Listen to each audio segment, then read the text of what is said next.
Welcome to today's virtual college exploration for all Indiana students. We are delighted to have you here, taking time out of what we know is a busy week for you, I'm sure, in school and all of the things you've got going. We are just delighted you're taking the time. A couple of quick housekeeping items before I turn this over to our wonderful panelists today. You will be able to ask questions throughout the panel. Just use your Q&A button to do that and type in your questions. The panelists will be monitoring those throughout the 45 minutes that we're together. We are not using the chat function, so just go to the Q&A. Your camera and microphone are off, so the panelists can't see or hear you, but you can hear them. That's a good thing. This is the first week of 3 weeks of exploration for Indiana students through this program. So we would encourage you to sign up for other sessions. You can see the schedule there at inacac.org.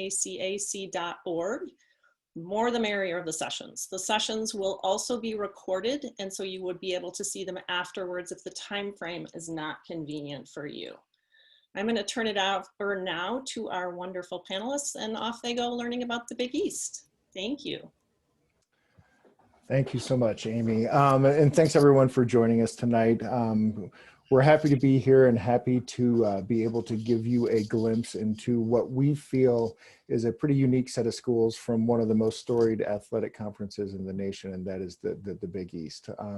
Additionally, if time allows us to, we'd like to jointly share some insights about the admission process at each of our schools, but in more general terms, because our process at each school is actually relatively similar. And so we're just going to look at that from 30,000 feet, if you will. And then finally, we'd like to obviously save a few minutes, as was mentioned, for questions that you might have about anything that you hear tonight, or maybe questions about something that we didn't cover. And so please feel free to use the Q&A, and we'll do our best to tackle those questions. And so we'll get started here with just a quick, I guess, overview or quick history of the Big East Conference. And please keep in mind that I am not a Big East historian. So, so I'm trying to figure this out kind of as I present. But what I'd like to do is just share with you some foundational parts of our conference and hopefully show how we differentiate ourselves from others around the country. And I guess the best way to do that is to start with a brief timeline of the Big East. And so the first iteration of our our conference, it was created just about 40 years ago. And it quickly became known as one of the nation's best basketball conferences. And then eventually there was some expansion that happened with the Big East, and we included several football schools or football powerhouses.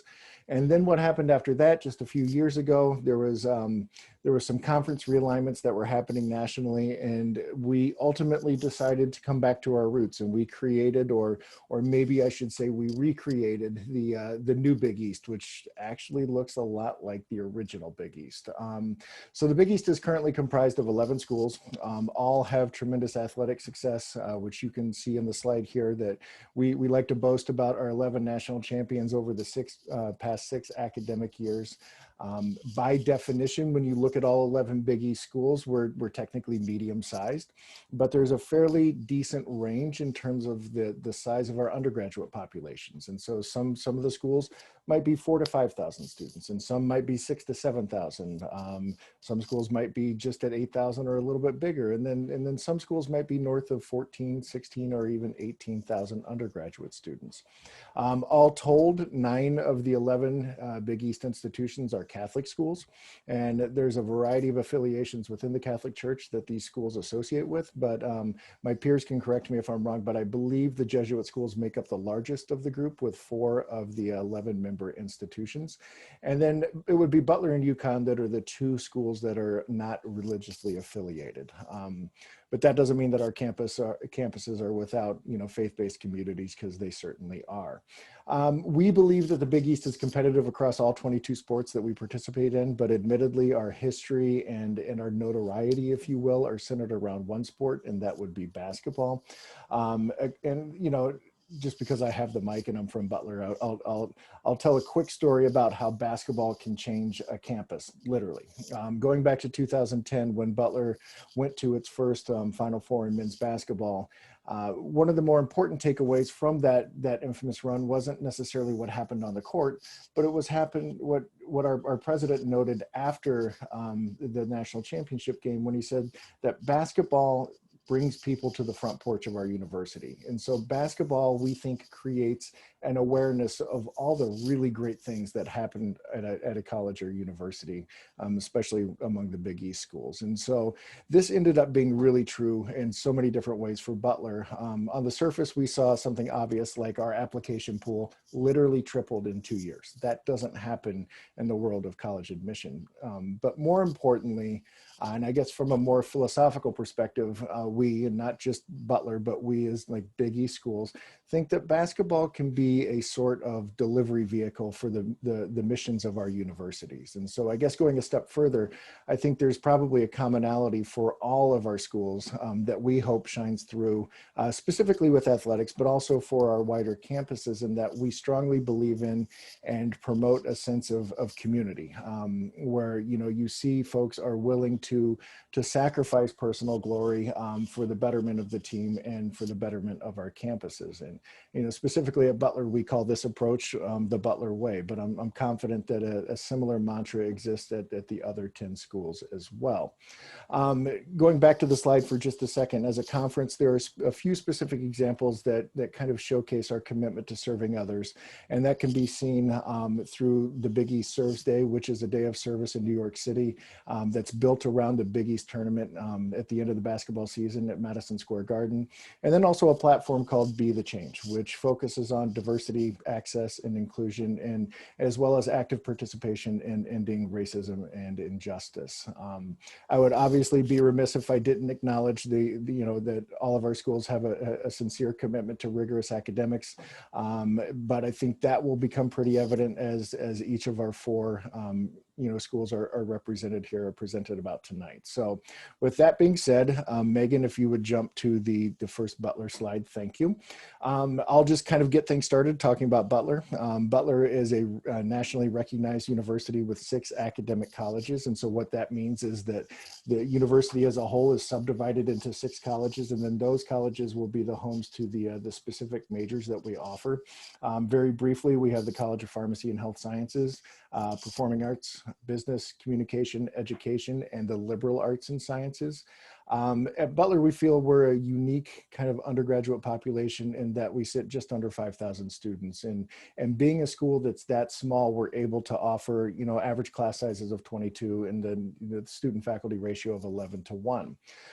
With those small school teaching and learning dynamics, you will absolutely be known by your professors. And we're confident that you will connect with at least one faculty member, if not several, who will personally help you pursue your passions as well as your profession.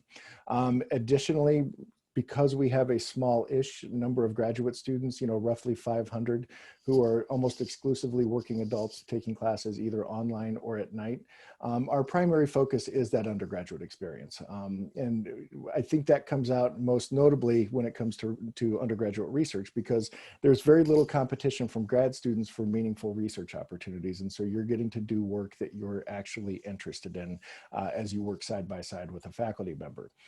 Megan, if you would jump to the next slide, please. Okay, so in terms of some fast facts about our campus, the total enrollment, like I mentioned, is just under 5,000 in terms of undergraduate students, so 4,685. About 55 to 60% of our campus is out of state, and so about 45% of our student population will be from Indiana. We do have 45 states and 38 countries represented on campus, and we're very much a residential school, meaning, you know, I think it's about 94, 95% of our students for each incoming first-year class will live on campus, and we do have a 3-year housing requirement. That actually works out pretty well because of the 4 residence halls that we have, one is just a little over 10 years old, and then 2 of them are less than 2 years old at this point, and they're just fantastic in terms of the amenities that they provide. In terms of facilities, I would say we stack up against anybody in the country. Even though we're a smaller school, we have one of the best basketball venues in the country. We have one of the best performing arts auditoriums in the country. We just built a brand new business building that is just amazing, and you wouldn't believe it until you actually step foot into the building itself. And then we're currently in the middle of a $100 million expansion of our science facilities. Some other quick notes, about 17 to 18% of our campus identifies as multicultural or international. That is a number that continues to climb, and it is the #1 priority for our campus as a whole. And then, like I mentioned before, we see that personalized approach to teaching and learning come through with the average class size of 22 and the 11-to-1 student to faculty ratio. Now, before we switch slides, I'll just do some shameless humble bragging, if you will, and that's where we talk about our national rankings. And so when you look at the U.S. News and World Report, there's 5 specific areas that we truly like to brag about ourselves. #1 is in terms of first-year student experiences. We're ranked number 13 in the country. For senior capstone experiences at the other end of that 4-year conversation, we're ranked 18th. Study abroad opportunities, we're 19th.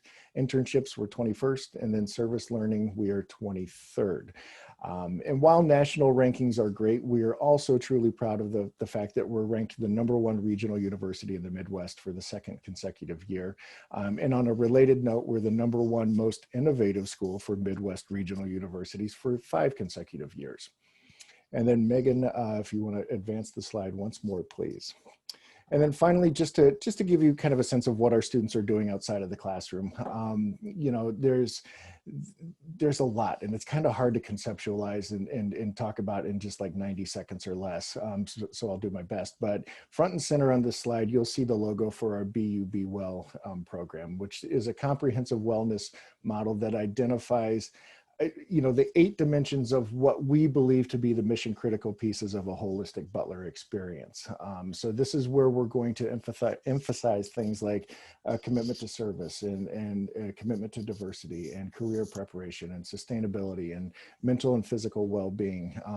And ultimately what we've done is we've taken the things that we think are important to us that were kind of siloed throughout the rest of campus and put them under one umbrella and created a model that helps our students and also our faculty and staff, essentially be the best versions of themselves that they can be. It's our hope that everything that you see in that model kind of permeates everything that we do in the classrooms and beyond. Changing gears a bit, we feel that we've been well ahead of the curve when it comes to experiential learning for decades now. Some examples might include, what I mentioned earlier, service learning. From day one, you walk into the volunteer center and there's a big board of hundreds of service opportunities that you can kind of take a look at that have already been vetted and just waiting for you to show up. And so immediately you can start making a positive impact in the community that surrounds our campus.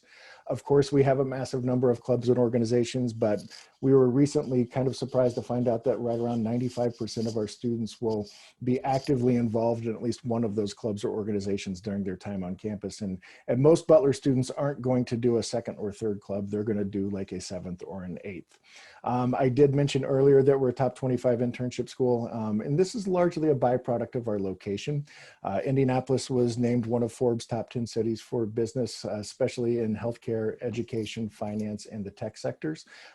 In fact, some featured corporations that are here in Indy, most of which we have standing partnerships with, would include the pharmaceutical giant Eli Lilly, Delta Faucet, Rolls-Royce, Salesforce, Cummins, Roche Diagnostics, and obviously many, many more. Ultimately, about 80% of our students will do at least one internship before they graduate, and that might be full-time, part-time, or a combination if they do multiple internships. And then the last thing that I'll mention is studying abroad. We're a top 25 study abroad school. About 40% of our students go overseas before they graduate. We have a standing partnership with over 200 universities worldwide, and so that spans across 60 countries, more than 60 countries.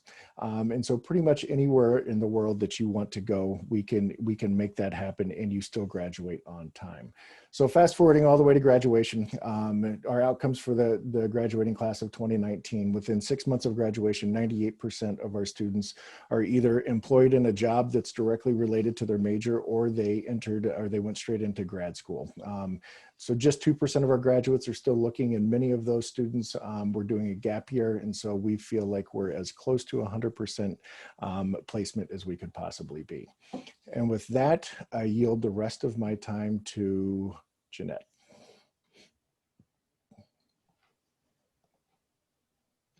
Hi, folks, and welcome. My name is Jeanette Von Hayden, and I am a regional admissions counselor for Marquette University. So I actually live in the Chicago area, recruit Indiana, and then hopefully get back to campus a couple times a month as soon as this whole situation is done. But thank you so much for joining us.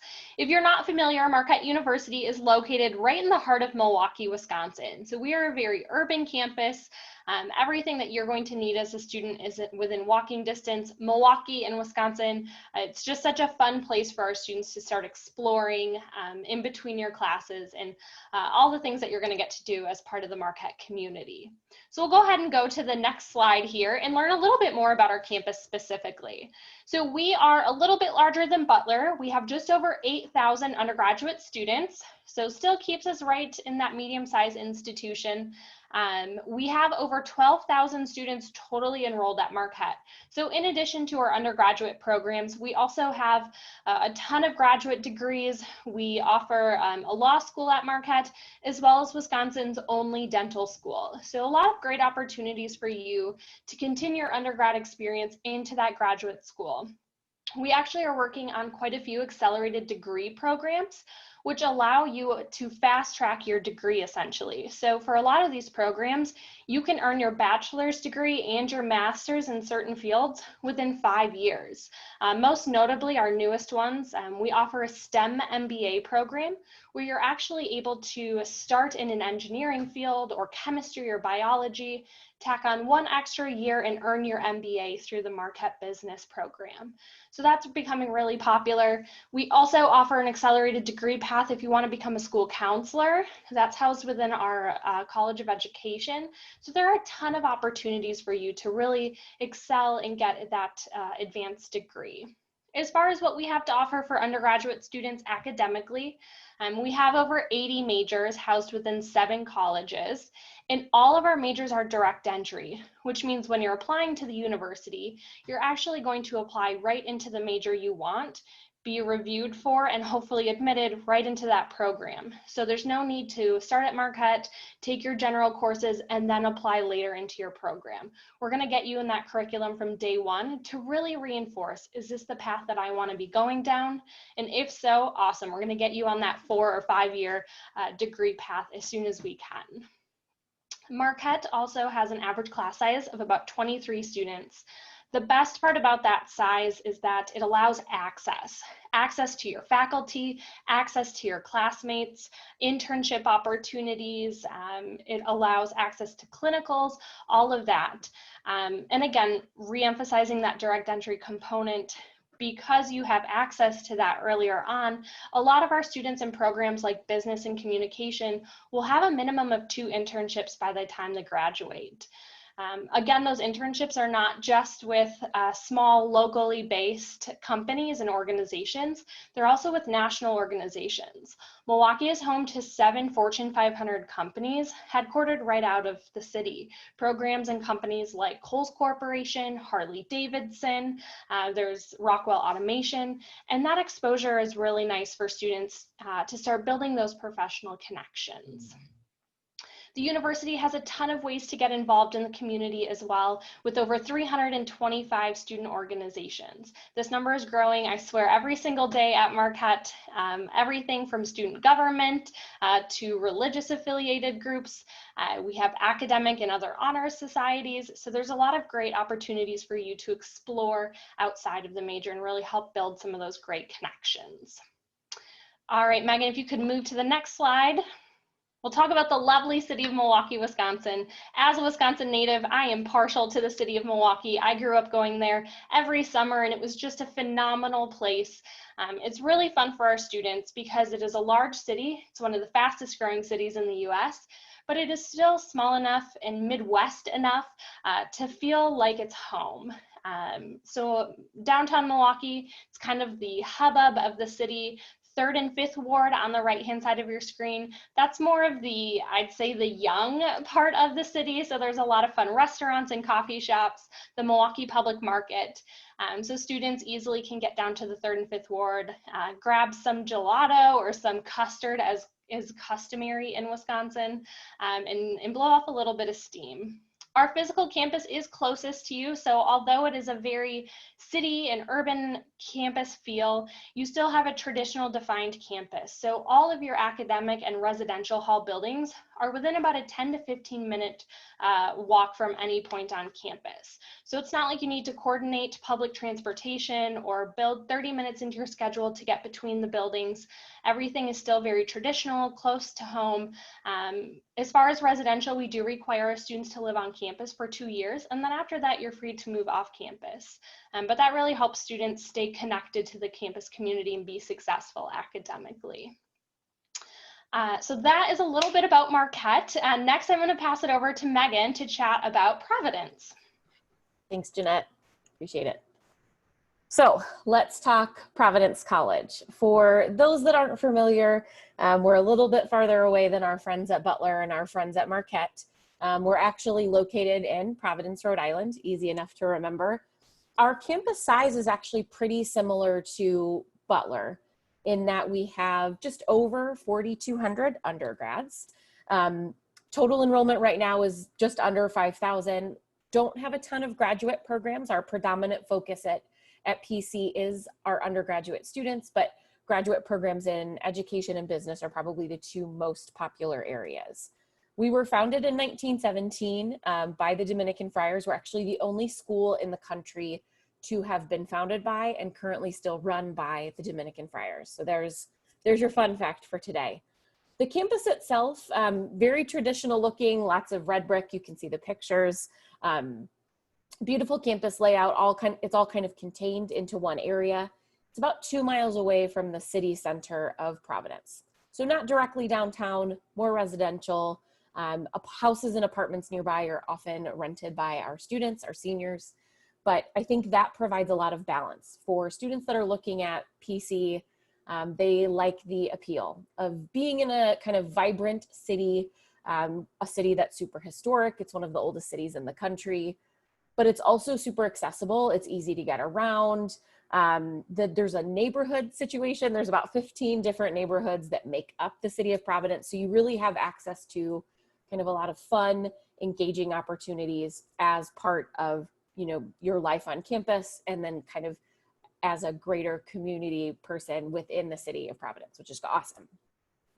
So let me get back to campus. You can see some of just the quick facts and stats about PC on the screen.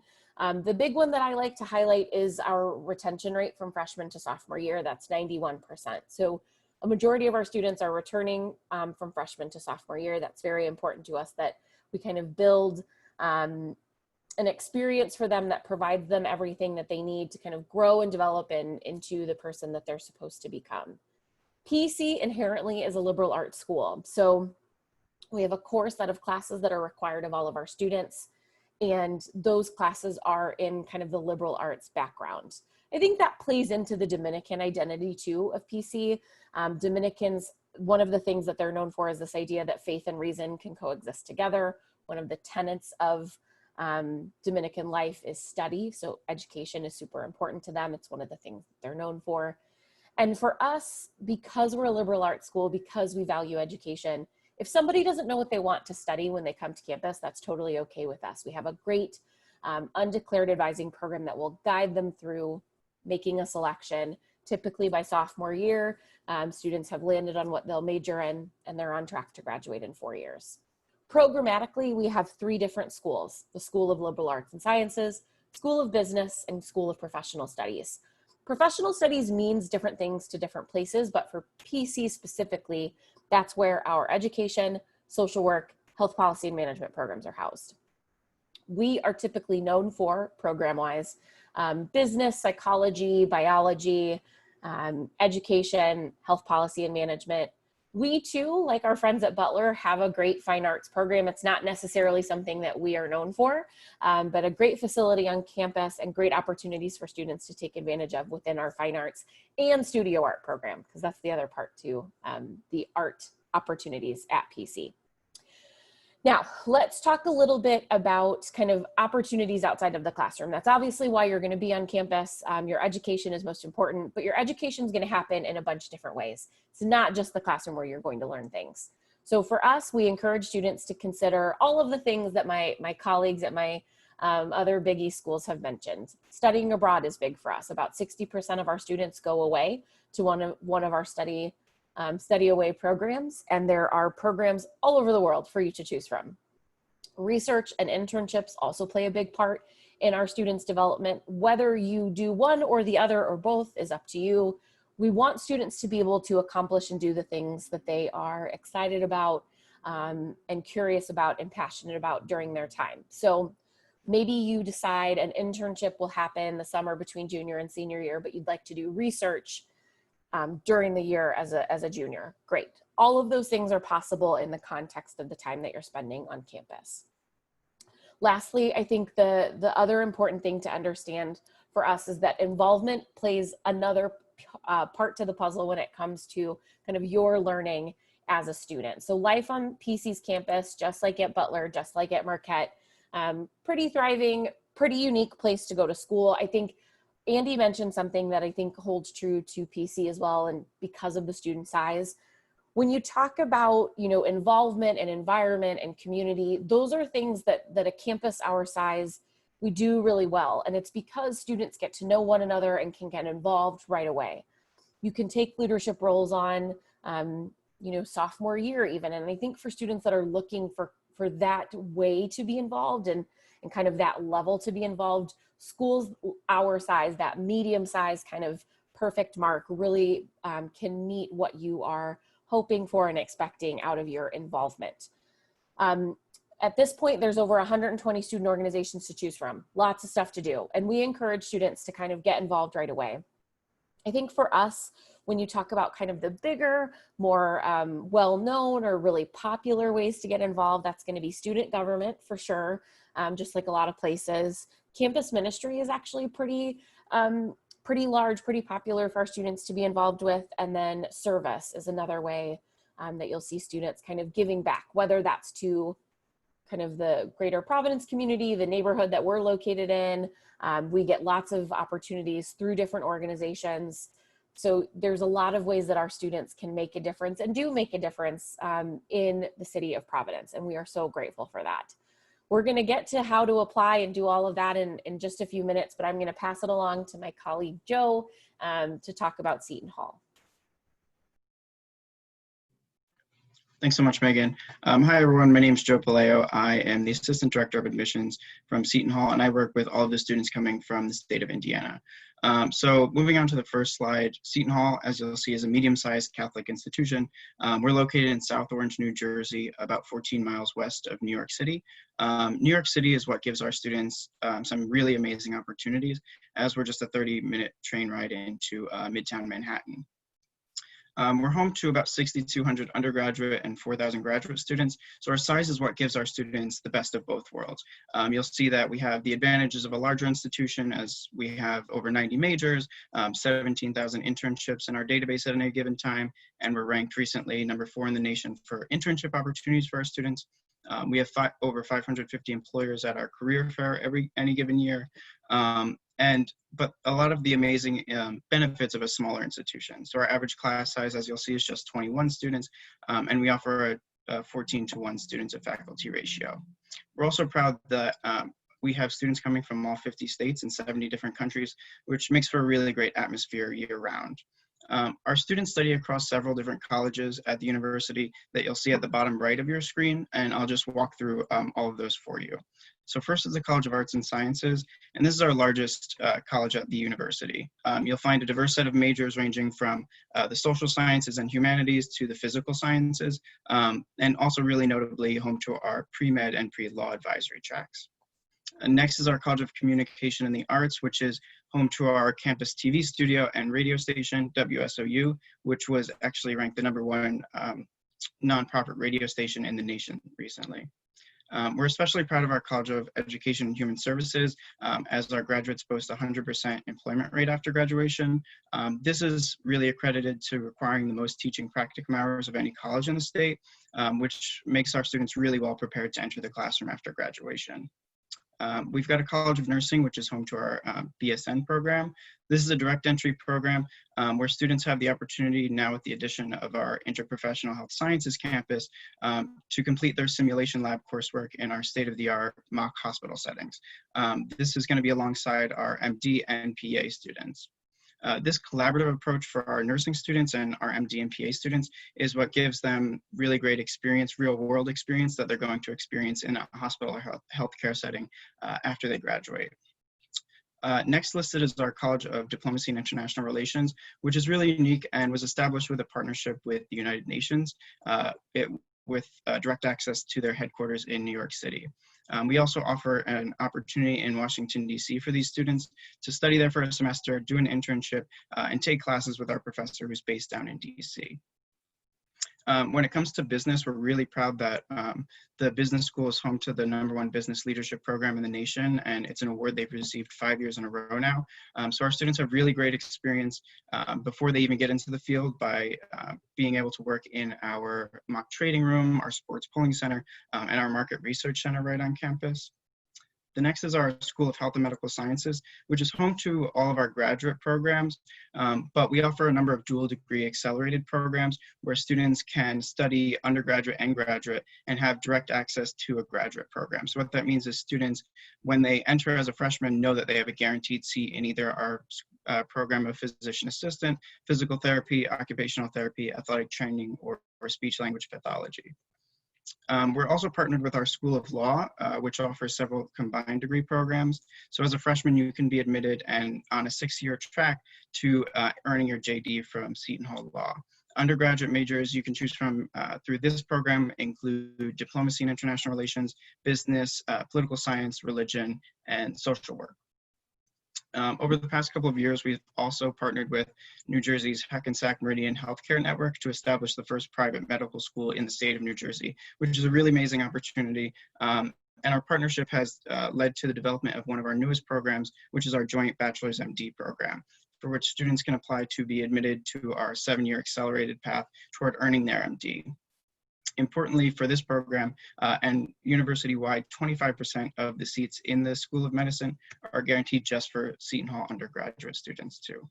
And finally, you'll see our School of Theology. As a Catholic school, we offer both degrees in Catholic theology as well as a seminary. Moving into the next slide, we can just discuss a bit about student life first. We offer over 150 different clubs and organizations. This ranges from student government, as I think everyone's mentioned so far, to vocal and instrumental groups. We also have a competitive sports team. We also have very competitive academic teams. So these include our Model UN team that ranked 12th in the nation last year, and a forensic speech and debate team that won over 300 awards in 2019 alone. Athletics is a big part of our community, as was mentioned in the intro, but also sort of a theme. You might have known us from our success as a basketball school, but we also offer 14 other Division I athletic teams and 25 club and intramural sports that about half of our campus will participate in throughout the year. In addition, we've got 22 Greek organizations on campus, and this makes up about 20% of our population for students who are involved in Greek life.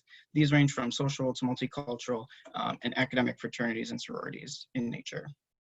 And just remember, we're only 14 miles from New York City, so within walking distance of our campus is the train station that brings you right into Midtown Manhattan in 30 minutes. So it's a really amazing opportunity for our students academically, because as you'll know, 81% of our students earn an internship, at least one, by the time they graduate, but also really great for social aspects. Our student activities board will plan several off-campus trips to New York City for our students. For example, discounted tickets to Broadway shows or Yankees and Mets games. But we also take advantage of New Jersey, planning trips to for Labor Day weekend, for example, down to Point Pleasant Beach, or Fright Fest trips to Six Flags Great Adventure. Turning to what's new at Seton Hall, I mentioned our interprofessional health sciences campus. That was created just 3 years ago and is home to our nursing school, our School of Medicine, and our School of Health and Medical Sciences. It features simulation labs that are structured like working hospital units. So they have state-of-the-art simulation patient rooms that the patients can speak, they can bleed, they can sweat, they can give birth, they can do just about anything a human can do. So it's a really amazing opportunity for students in the health sciences to be able to experience such advanced care. We also have tours of the Interprofessional Health Sciences campus every Friday at 1 if you're interested in joining us there. Next is our Buccino Leadership Institute. Because of the success of our business school and their Leadership Institute, we've expanded that university-wide. So now we offer a Leadership Institute for all of the undergraduate colleges at the university. So you can apply to be accepted into the Buccino Leadership Institute, no matter what your undergraduate major is. Students will be invited to apply to this, and it's a seminar-like program where you will participate once a week. This is really focused on hands-on experience rather than classroom-based experience. So students gain some really amazing opportunities with mentorship through this program.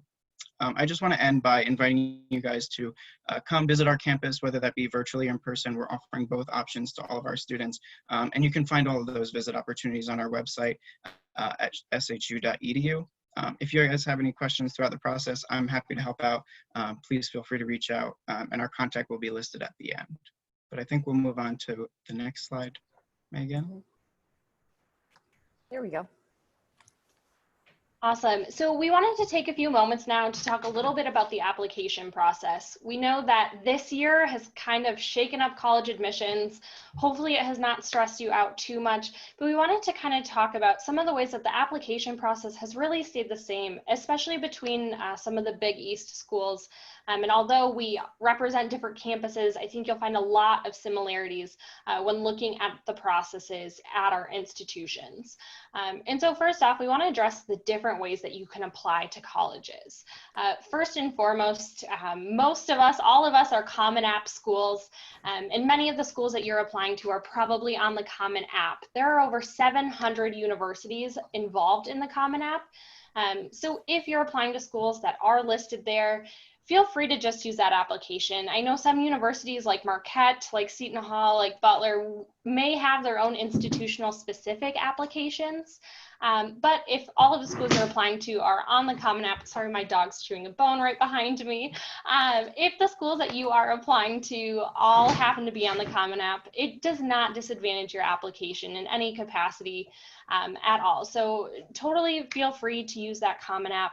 But also note that when you're doing that, you're going to get college-specific pages that have specific questions about our institutions. For example, Marquette's going to ask, what specific programs are you interested in, like physical therapy, athletic training, that may have additional requirements. So make sure you're keeping track of those additional requirements. Most importantly, keep track of those deadlines, because although we may be on the Common App, there's nothing common about all of our different timelines and deadlines. So keep track of those things as you go through the process. Andy? Yeah. Am I up? Okay.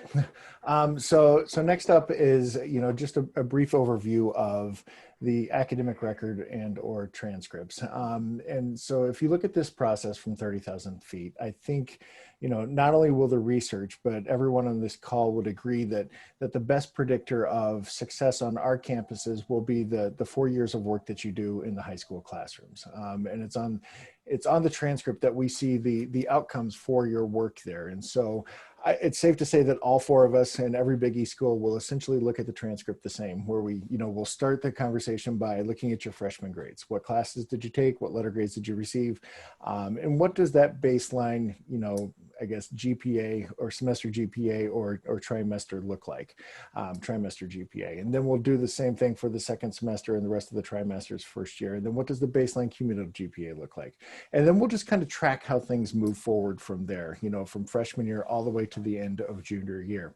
And then we'll take a close look at what your senior schedule looks like, just to kind of get a baseline assessment of what does the rigor of the curriculum that you've chosen in high school look like, and how prepared will you be to step foot into our classrooms and succeed.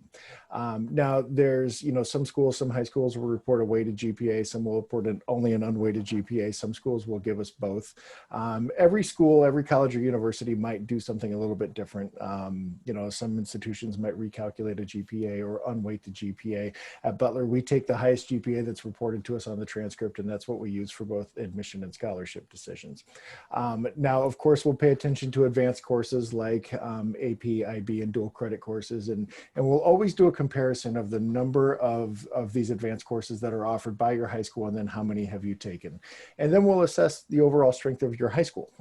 That, you know, obviously that's not an exact scoring metric that we'll use, but we're going to kind of pay attention to the rigor of your high school. And so how did you perform within the context of the school that you attend? And then finally, we'll pay attention to the curriculum that you've selected in high school and the letter grades you've achieved, and how do those fit within the context of the conversation around the major that you're applying to at any one of our schools. And so ultimately, what we're looking at is an answer to one basic question: is will you succeed in our classrooms? And we're a big believer in the outcomes that are there for us to look at on the transcript. I think the reason that Andy's talking kind of so intently about the academic record, or kind of drilling down more specifically than you might have heard before, is that many institutions this fall, this summer, this past spring went test optional, meaning test scores are not required as part of the process any longer. I'm going to caution you, whoever is watching this, to kind of check into what test optional means. It's going to vary from place to place, potentially. But I think the general rule of thumb is that schools don't need a test score to make an admission decision, because we can use your academic record. Some schools, though, might require a test score for scholarship purposes. So it's always good to find your Jeanette, find your Joe, find your Megan, find your Andy, and ask us those questions directly so that we can help from our school's perspective. What does test optional mean at our institutions? And be able to help you in that capacity. Generally speaking, though, the test optional thing is a positive thing. It means that we know that there were a lot of kind of barriers to how things proceeded from the spring into the fall, and we want to be able to help you all maybe feel a little bit better about the fact that you don't have a test score, and we can really focus on the academic record. Last but not least, Joe, I'm going to send it to you. Yeah, so I'm sure everyone's going to get a million different pieces of advice about essays. You're going to get it from everyone who ever wants to contribute to your college application. So it's important to really just make it your own.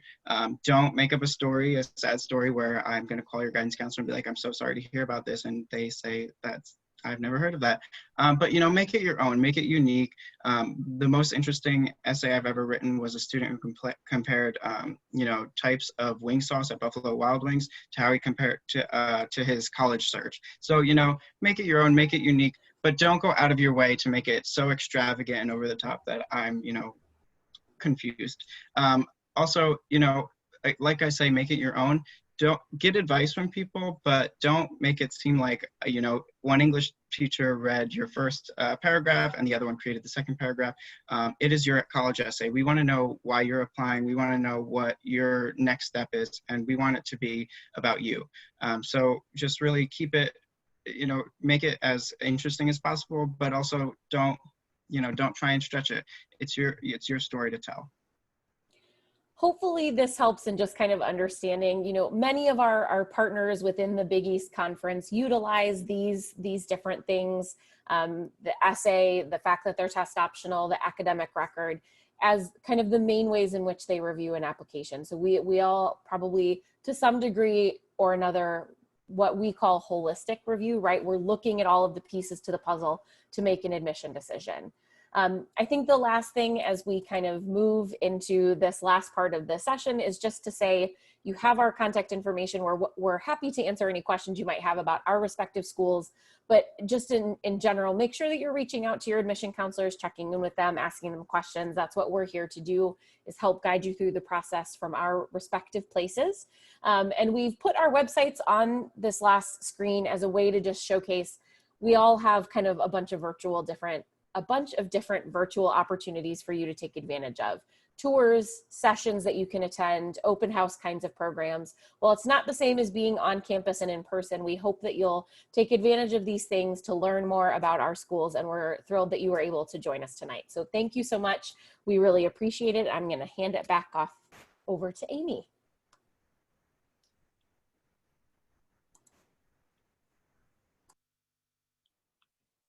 Thank you so much, panelists, for a very informative session about each of your schools and then about the Big East in total. Very helpful to the students who will be seeing this. Thank you to the students who are watching and any school counselors. It's great that you're taking the time out to really invest in your own search and learn more about options that are available. When you close the window, there's going to be a quick 4-question survey, just helps us improve the presentations going forward. And as I mentioned at the outset, this is the first week of 3 weeks of the virtual college exploration for Indiana students. So we would encourage you to check out that schedule at inacac.org. And following this session and all sessions, about a week after the sessions are over, there will be recorded versions of all of the sessions so you can watch them at your own convenience. Thank you all so much for being here. We appreciate it.